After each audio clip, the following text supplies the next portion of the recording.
before Tom Brady was famous. Before Tom Brady was famous, he was recruited to play professional baseball for the Montreal Expos, created highlight tapes of himself playing football, and earned the title of youngest MVP quarterback to win the Super Bowl.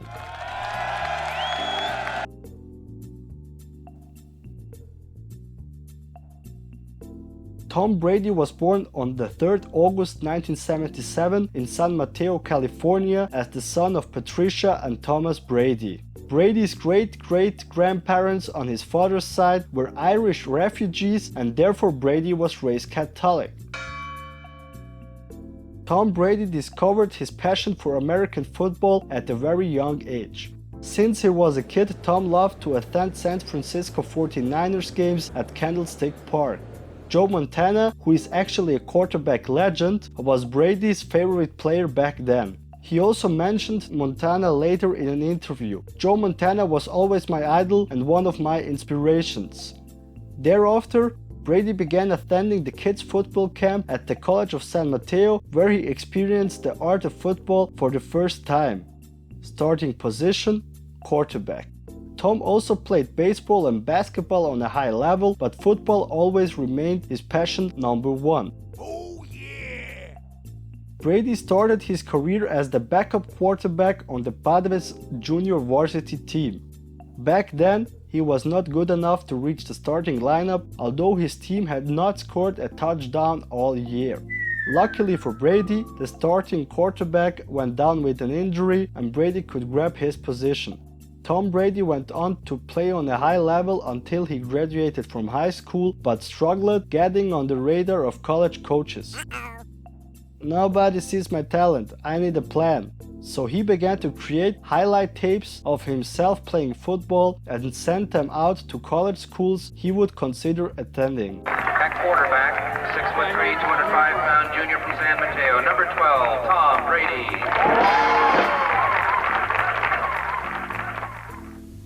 Good afternoon. My name is Tom McKenzie. I'm the head football coach at Uniprocera High School. I'm just going into my 5th year of coaching, and I'd like to introduce my starting quarterback from this past season, Tom Brady. Et voila, his plan was a complete success. His tapes led to strong interest from many college schools around the states. However, in that time Brady was recruited to play professional baseball for the Montreal Expos. But when Brady found out there was significant interest in him as a quarterback, he decided to take the road of football. Brady therefore narrowed down his list to 5 main schools, which he selected as his favorites to play football for them: Cal Berkeley, UCLA, USC, Illinois, and Michigan. As a Cal fan, his father hoped that Brady would attend the nearby UC Berkeley to be able watching his son play football. The process of recruiting was much different during Brady's time. Back then, Brady had been considered a 4-star recruit, which meant that he was a highly rated prospect. He was also on the Blue Chip Illustrated, which listed him in the Prep Football Report All-American selection. Eventually, Brady was recruited by Bill Harris and signed to play football for the University of Michigan in 1995. In the first 2 years with the Wolverines, Brady was a backup quarterback while teammate and future NFL star Brian Griese was in the starting lineup. In 1997, Griese led the Wolverines to an undefeated season, which was capped by a victory in the Rose Bowl and a share of the national championship.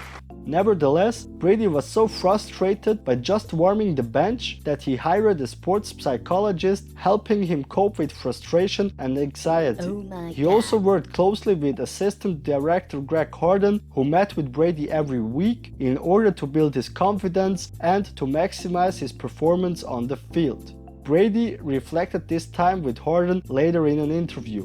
He will always be somebody I rely on for sound advice and mentorship. He has helped me with my own personal struggles in both athletics and in life. Greg really pushed me in a direction I wasn't sure I could go. In 1998, the starting quarterback Brian Greasy was drafted by the Broncos, and Brady managed to grab the starting spot at Michigan Wolverines. In his first full year as a starter, he set new Michigan records for most pass attempts and completions in a season.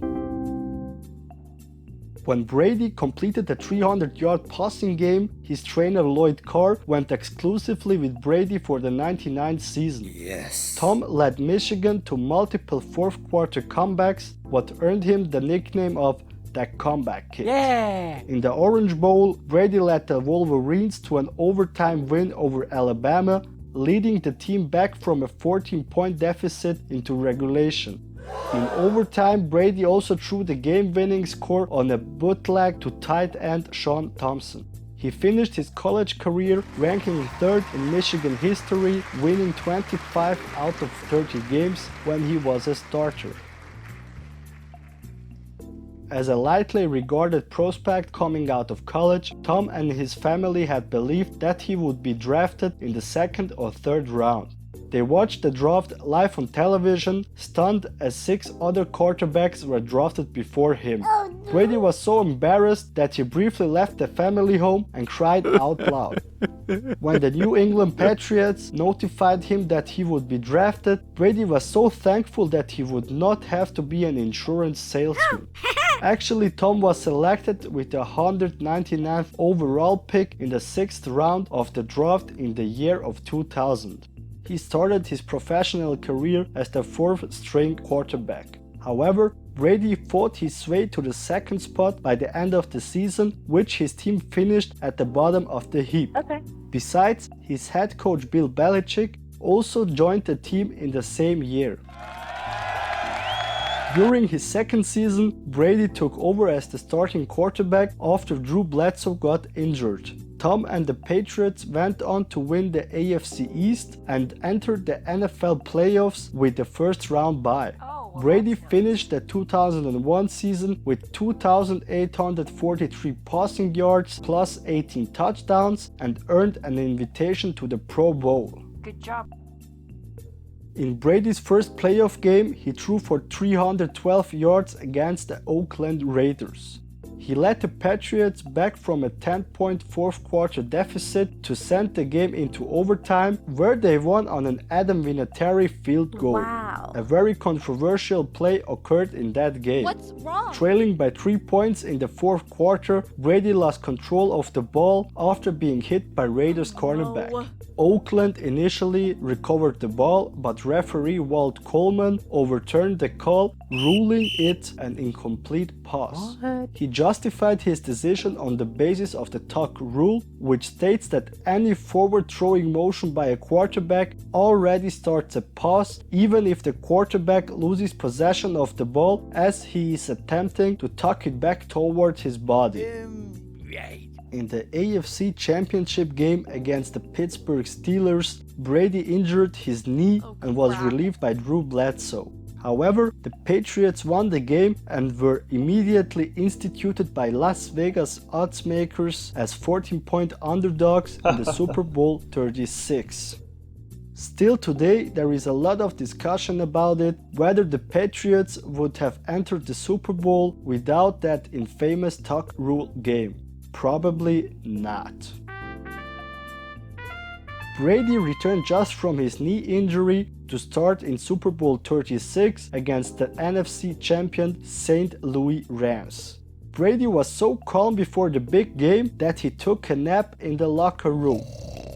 Despite being heavy underdogs, the Patriots were leading with 3-17 after the first 3 quarters. Oh, yeah. In the last quarter, the Rams managed to tie the game with 1:30 left on the clock. What? The nail-biting battle began. The Patriots got the ball back at their own 17-yard line with no timeouts remaining. From that moment on, the Brady Show started to take place. That exhibition he put on in the snowstorm just added to his credentials, and so does that one. Warner back again, has time again, throws to Fall. Fall is tripped up inside the 10. Kurt Warner Touchdown Rams. Both tackles kind of took an outside, and there was no one over the center, so Kurt Warner could just take that quarterback sneak. A minute 37 left. Warner lost it, and Ricky Pro is going to score. Ricky Pro has come up with some big ones, none bigger than that one. And now with no timeouts, you have to play for overtime. There's Brady, throws out to Redmond again. Redmond gets the first down. Here's Brady again. Up the middle, caught, and it's Troy Brown, and he gets out of bounds. Here comes the blitz, and here's Brady. He dumps it to Wiggins down to the 30. I'll tell you, what Tom Brady just did gives me goosebumps. 7 seconds. They got Vinatieri in range, and it's right down the pipe. And the Patriots have won Super Bowl 36. Unbelievable. In his first visit of the game, Brady was named MVP of Super Bowl 36 while throwing for 145 yards and scoring 1 touchdown. At the age of 24 years, Brady surpassed former Super Bowl champion and childhood idol Joe Montana and earned the title of youngest quarterback to win a Super Bowl. From this moment on, Tom Brady got famous all over the world and is still winning trophies for the New England Patriots. He and head coach Bill Belichick went on to become the most successful quarterback-head coach tandem in NFL history. This was Tom Brady's brief biography before he was famous. If you want to know more about Tom Brady, take a look at the video description below. Would you like to watch more videos like this one? Then subscribe to my channel right now and never miss a video again. Best regards to all my BioTubers. See you in the next episode of The Biographer.